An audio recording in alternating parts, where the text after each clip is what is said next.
So, yeah, Wyatt, we worked on this piece about Amsterdam because not only was this a massive psyop, but the psyop was so big, there were some missing pieces that were just so shocking that we needed to highlight them. So I think we should start from the beginning, though. Yeah. So it was November 7th. Thursday, Ajax.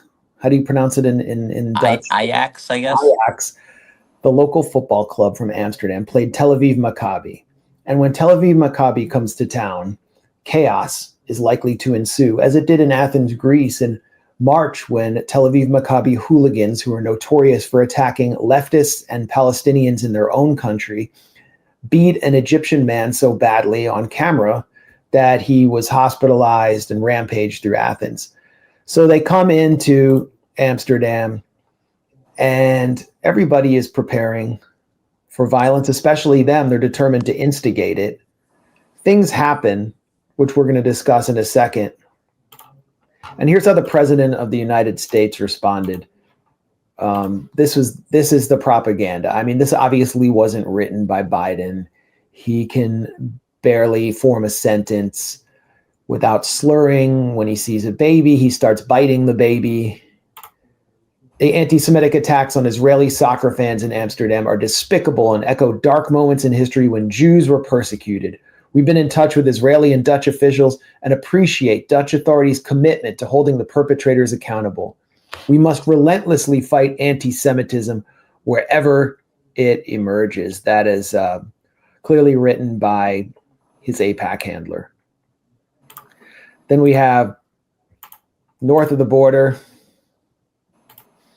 the man who denounced Canadian truckers protesting mandates as having unacceptable views. He shut down the Canadian Charter of Values that his father wrote and imposed emergency law to shut them down.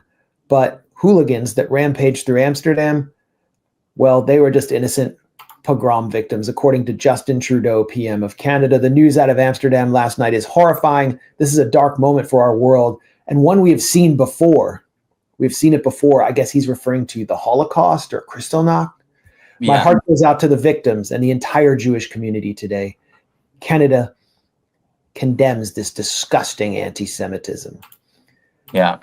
You remember Kristallnacht, famously instigated by a bunch of Jews who ransacked a bunch of building sites, stole steel pipes, and then started beating up cops. That was how Kristallnacht started, I remember. Yeah.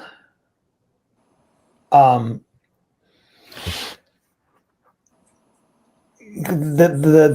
was no, it's as though there was no provocation. Closer to home, we have Ro Khanna, who is one of the most progressive members of Congress, we're told.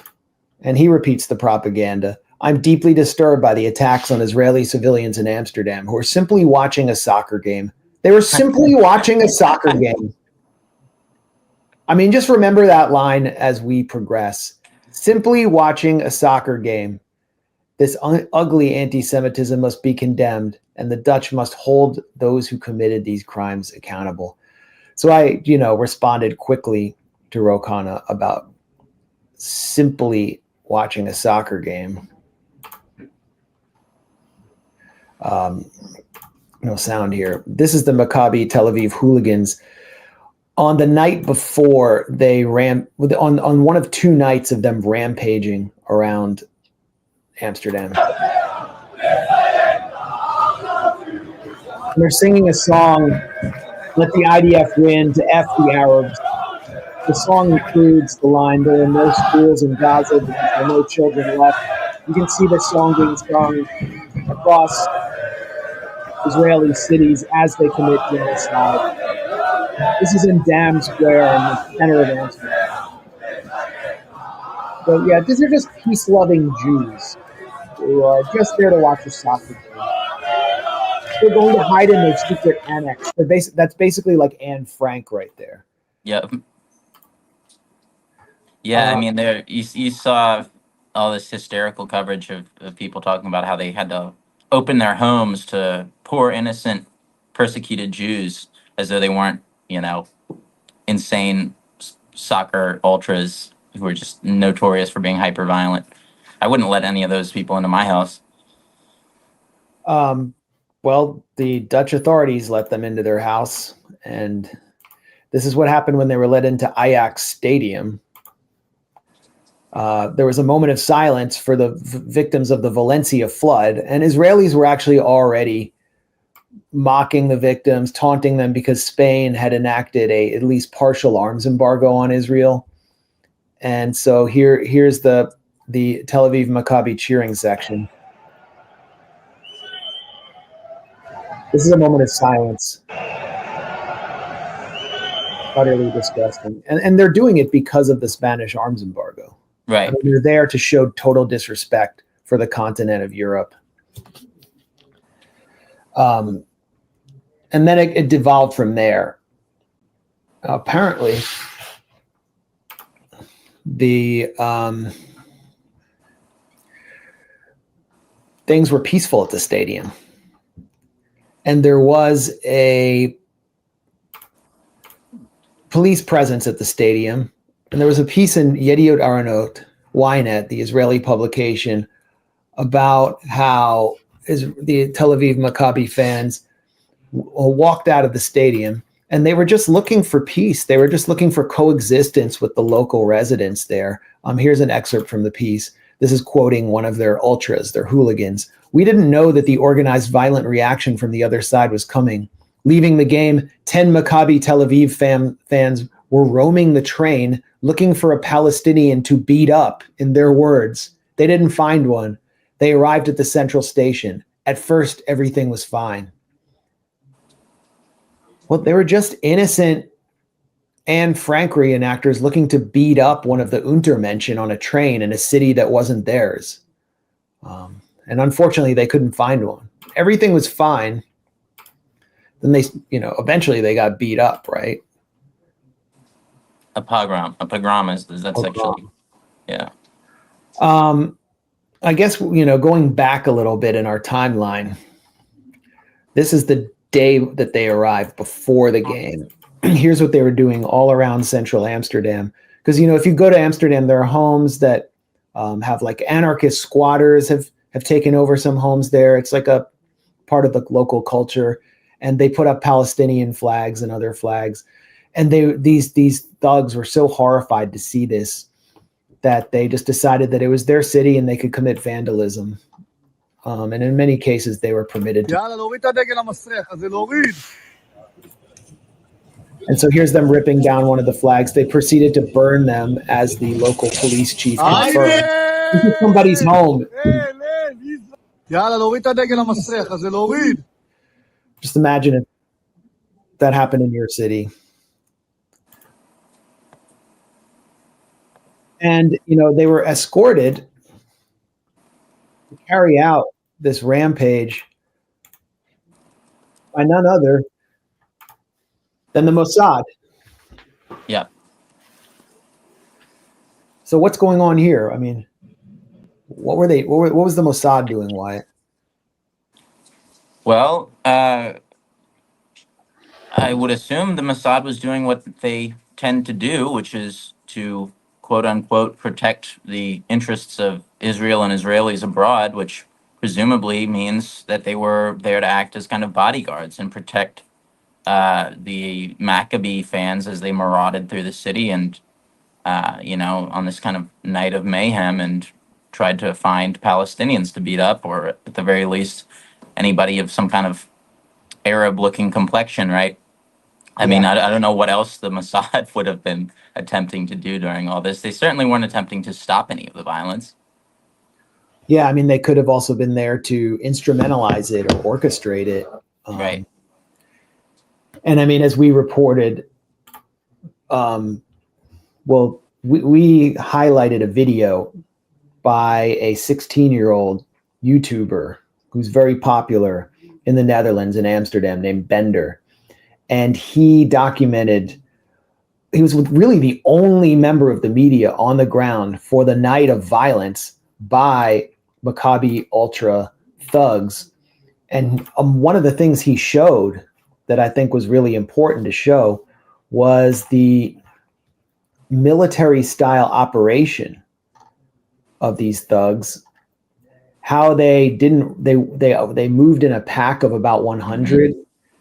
They didn't run because running leads to them dispersing, and they had clear leadership. And they were there with Israeli intelligence agents, and many of them, as we've confirmed, were members of the Israeli military, reservists who had participated in the genocide in Gaza.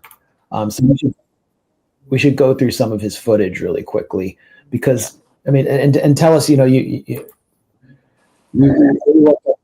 hold on, I have these ads, but we worked on a piece on how Bender actually documented them attacking cops. Right. And he documented the arrest of a kid. He said they were using children that appeared to be no older than 12 to kind of as the sort of vanguard of this group of thugs, because obviously they understood that the police would let go a kid, that a young child is not going to get arrested or thrown in jail overnight. So they apparently were deploying children as their human shields while they went around on this rampage throughout Amsterdam. And I don't know how else to interpret it. That's who was apparently detained, according to Bender, for having assaulted undercover police officers. I have no reason to doubt anything that he published. He kind of emerged as the lone journalistic voice of reason, the lone journalist who was willing to actually show what happened and then refused to back down after initially publishing it, has not retracted anything that he put out, any factually correct journalism that he produced. He's basically the only one, with the possible exception of this Dutch photojournalist whose work was stolen by a bunch of mainstream media outlets and used to portray a totally 180-degree backwards scenario in which the Israelis were the victims. Those are the only two journalists that I'm aware of. I guess now we have the Left Laser guys that actually went and interviewed some of the victims of the Israeli violence. But other than those handful of journalists, pretty much every journalist who's written about this has emerged as either a coward, a liar, or in some cases, a plagiarist. Yeah, every single outlet. It's like they were mandated to distill massive amounts of disinformation. They called the attacks on these thugs anti-Semitic without any basis at all, when no Jews from the local Amsterdam community were attacked, except anti-Zionist Jews who were protesting the Gaza genocide, who were attacked by the Israeli hooligans.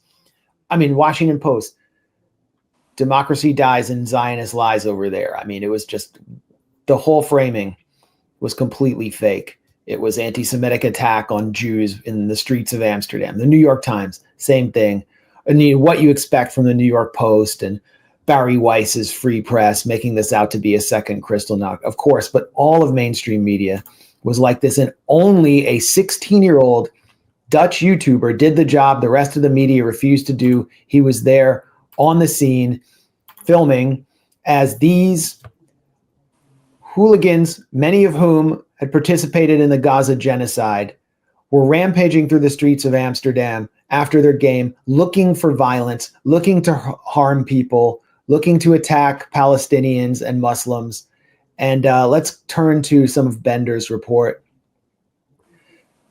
So, there are subtitles. I'll try to read them. Je merkt al eigenlijk dat de sfeer wat minder gezellig is. Er worden vuurwerkbommetjes afgestoken en ze zijn nu aan het rennen en aan het schreeuwen. Ik weet niet wat er... Nee. Ik weet niet wat er precies gebeurt. I don't know what's happening right now. Het is wel een flinke stoet. A large crowd. Those are the hooligans over there from Tel Aviv, Maccabi. There they are. Oh, ze zijn palen uit de grond pulling aan het metal helft. poles from the ground. They look really... That's exactly what Anne Frank would do. Ze hebben palen uit de grond gejat. Ik denk om zichzelf te weren van mensen die ze lastigvallen. Oh, ze doen nu allemaal maskers op. Now they're putting on masks. Remember, the New York mayor Eric Adams has pushed legislation to eliminate masks because Palestine Solidarity protesters, who are largely peaceful, have been wearing them.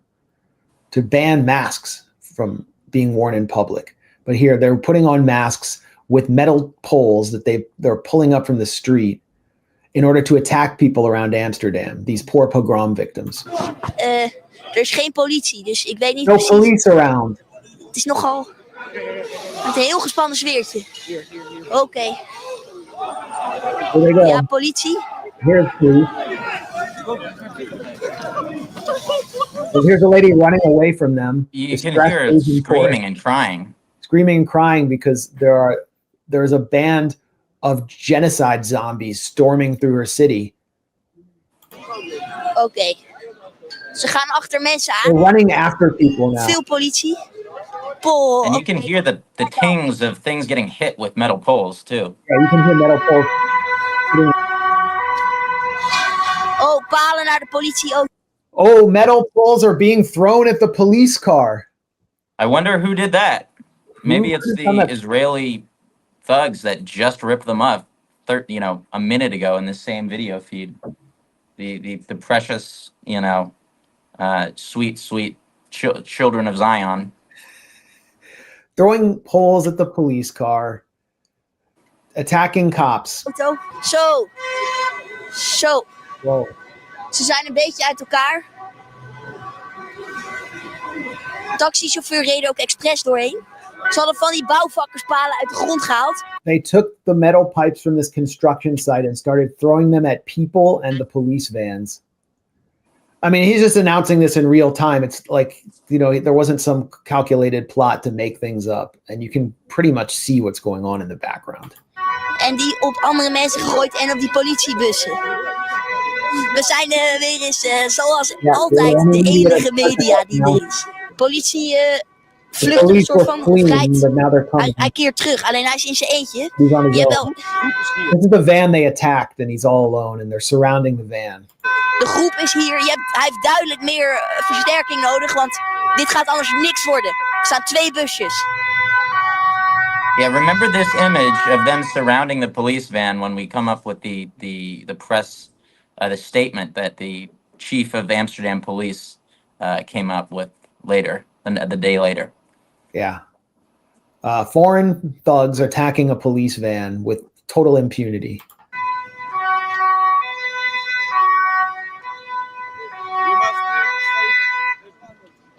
Het politie-signaal is uit.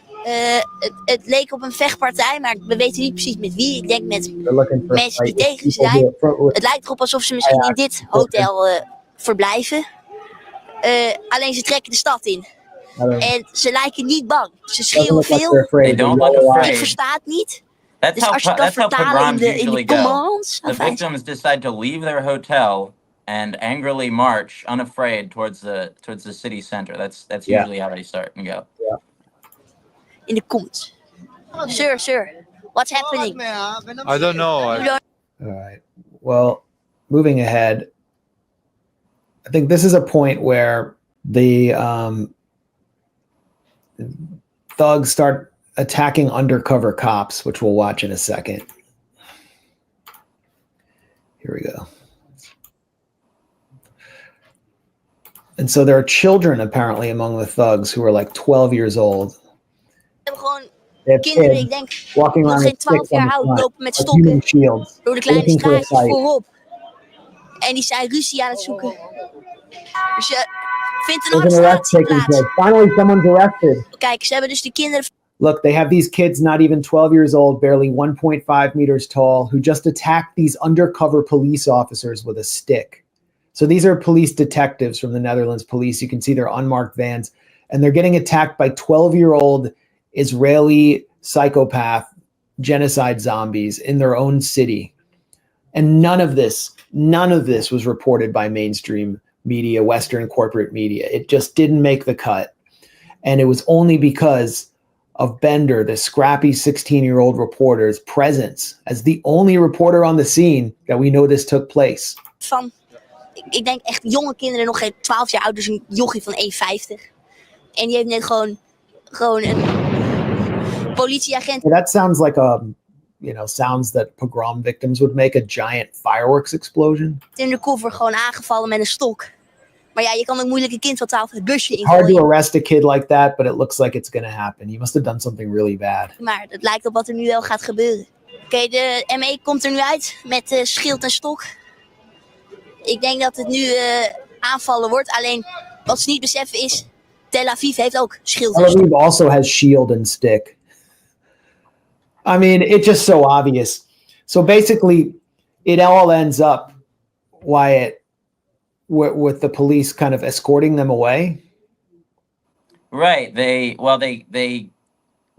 concentrate them sort of in a small area where they seem like they're going to get them on buses and kind of escort them out of the city center.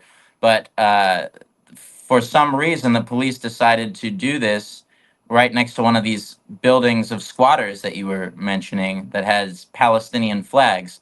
So then, as you know, the Israelis get halfway on the bus, and then half of them who are still outside decide to start pelting the building with rocks while they're surrounded by police who apparently didn't do anything about that. So, that first effort to evacuate, to rescue the poor Israelis didn't go according to plan because, as usual, the Israelis decided to unleash their psychopathic tendencies on whoever was around them. Here it is. Alleen daar zijn ze het volgens mij ook niet helemaal mee eens. They don't agree with going on Ze the werken bus. They're absoluut not niet mee complying met with het the bus busidee. idea. De Half helft of them zit are erin, getting de helft in, half are rent trying weg. to get out. En er worden stenen And they weer started gegooid. throwing rocks Oh, at dat is op private dat Dutch huis. homes Dat again. is op dat huis met al die vlaggen. De politie heeft They're throwing it at the house with Palestinian flags. iets Police did niet something zeer that wasn't tactisch gedaan. tactful. Hier zit een groot, Here's a volgens mij building full of kraakpand squatters met with Palestinian flags on it. allemaal Palestijnse And the Israeli thugs are throwing flags at a private Dutch home. vlaggen. Er worden stenen op de ruiten gegooid. Ze hebben gisteravond de Last vlaggen night ook they er pulled vanaf on getrokken en those flags and verbrand. burned them. En nu Now komen we're we back at the precies same hier spot uit. again. Ze They don't want to willen get het in the busje bus, niet and the in. other half is De throwing andere rocks. helft is stenen. So, like, they're surrounded by cops. You can see in the green neon vests and jackets, those are cops surrounding these Israeli hooligans, and they're allowed to throw rocks at private Dutch homes. And we heard none of this from the police department spokesman or police chief. And they're not getting arrested. Stenen aan het gooien. Hier, kom daar kijken. Oh, de taxichauffeurs. Er worden weer stenen gegooid. Het blijft maar doorgaan. They're throwing rocks at taxi drivers. I mean, they had attacked Muslim taxi drivers the night before. And so, a lot of them did get their asses beat. Let's not conceal that fact. Ajax has their own band of hooligans who happen to be local Dutch people. And some of them are Muslim. And also a lot of Muslims came out, including taxi drivers, to defend themselves. And the people of Amsterdam have a right to defend themselves against this marauding band of foreign genocide zombies and fascistic hooligans. And that's precisely what they did. And because some of them got their asses beat, we're being told that this was a pogrom. But look at how they were behaving all around Amsterdam with Mossad escorts. And Israel, played it up to the hilt, pretending that that they were being kidnapped by like foreign Hamas agents. And the Guardian actually seriously reported that the Israeli army was sending planes to save them. And this is from the Guardian. Israeli Transport Minister Miri Regev's office said in a statement she had spoken to her Dutch counterpart about the aerial rescue operation of Israeli citizens from Amsterdam. And she asked the Dutch transport minister to give the planes permission to use the airport to rescue the Israelis. I mean, how is this taken seriously? And they were rescued by the police right there when they should have all been arrested. Palestine solidarity demonstrators weren't even allowed to protest. They get tear gassed. They get beaten when they come out in the streets of any European city. Israeli hooligans, they get the VIP treatment from cops. Cops disappear so they can attack local people. And then when they do appear, on a bus for free to their hotel. Yep. And then a free flight back home to celebrate. So total violation of Dutch sovereignty with the full permission of the Dutch government. So Yeah. yeah. Well, we should look into how exactly the Dutch responded, right? We had this statement from the prime minister, um, who condemned anti-Semitism naturally. We had the police chief who uh, despite knowing what happened to his officers and despite admitting that this violence was instigated by the Israelis in the first place, that they started it by um, ripping down flags and vandalizing a cab, setting flags on fire. Then he basically he ends this little press conference by saying, well, first he acknowledged that peace returned only after the Tel Aviv Maccabi supporters were, quote, accompanied by the police back to their hotels with these buses. And then he ended by saying, I can imagine that Israelis feel unsafe. As mentioned before, their well-being is our top priority. Obviously, not the well-being of the police who they were attacking, not your own well-being, not protecting yourselves or your residents, the people who actually live in your city, from these thugs and fascists. No, your top priority is making sure that they get home safe and sound after rampaging through the city, after beating up taxi drivers and burning down taxis. They need to just be shepherded home back to their hotels so they can get a good night's sleep for their rescue flight in the morning. Yeah, that's Police Chief Peter Halle, Dutch police chief. And we reached out to the Amsterdam police, or the Dutch police in their Amsterdam office. We reached the spokesperson who referred us to Chief Halle's statement because she herself was not able to address the confirmed reports, the documented video, the video documentation of cops being attacked. She refused to address it when we questioned her on it. But also, we know Dutch citizens were attacked rampantly by these Tel Aviv hooligans the day before the match with Ajax. And here is Left Laser interviewing some of those local citizens. How did the Maccabi hooligans behave towards local Amsterdammers? Different from moment to moment. Every time someone with a Palestinian a symbol or anything walked by, they got pretty violent, middle fingers, but also like physical violence. Then I passed the monument and they threw beer at me and they spitted at me in the Damstraat. But it was like a very aggressive tense over here. Like, yeah. So Maccabi hooligans threw beer at you and they spit at you? Yeah, and it was okay. I'm okay, but... How did that make you feel, though? Worried. I don't like aggressiveness in my city.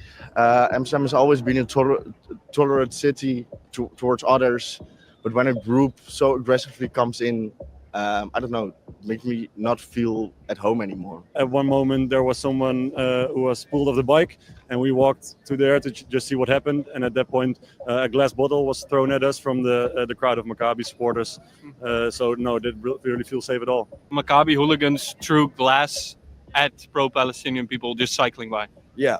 And did the police intervene? No, they told us to step back, go away, or they even said, then you shouldn't have stood there. So they blamed you for being attacked. They did. So yeah, incredible stuff. He says, I didn't feel at home in my city. Well, the police made it pretty clear it's not his city. It's the Israeli thug city. They get to do whatever they want, and the people there just have to deal with it. And as the last guy said, you shouldn't be there. You're not supposed to be here in your own city, living your life as normally. You're supposed to be, walking on eggshells around these poor, oppressed soccer hooligans. And we have to ask why. Why? What are they so afraid of? I think the answer is obvious. And they're not allowed, their leadership is not allowed to tell the truth. Their police chief is not allowed to tell the truth about his own men being attacked and women being attacked by these thugs. The Dutch king has to condemn this as a pogrom. not by the Israelis. And Netherlands has to keep the weapons flowing to genocidal Israel. And I mean, we'll get to this in a second. This was one of the biggest examples of disinformation being spread that I've seen since beheaded babies on October 7th, the Hamas mass rape hoax, and all of the other lies spread since October 7th. And it was done for the same precise reason, which is to convince Western leadership that Israel, as an ethnocracy, an exclusivist Jewish state, as an apartheid project, is necessary to protect Jews, to give them a sanctuary, because they're endangered everywhere else. And they will be in danger unless Israel is given the right to act in any way it deems necessary to crush Hamas and to destroy anti-Semitism, when in reality, Israel and the Zionist ideology depend on anti-Semitism as the fuel for their military occupation and apartheid machine in order to justify their state as a sanctuary for Jews, when in fact, it is the most dangerous place in the world to live as a Jew, and it destabilizes not just everything around it, but any place that its population goes to in order to advance that project, whether as quote unquote diplomats through the Israeli embassy or as soccer hooligans. So this was a ploy. It was a propaganda ploy, and I question the extent to which it was, I don't want to say staged, but orchestrated in order to provoke, if not anti-Semitism, then a violent response from people who are being attacked.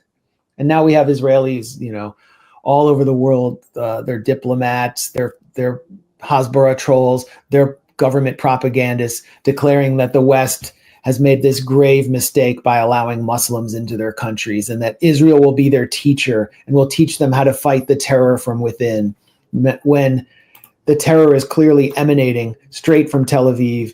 And this is how the Tel Aviv Maccabi hooligans returned triumphantly to their city after carrying out this violent mission, which quickly transformed into a successful anti-Semitism hoax psyop.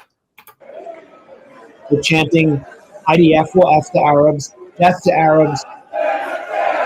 Why are there no schools in Gaza? There are no children left there. This is their fight song.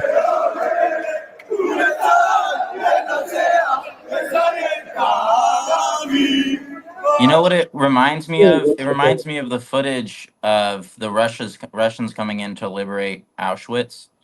You know, where you just see all these, poor, oppressed, very sad people who've clearly been through it. That's the kind of vibe I get from that video.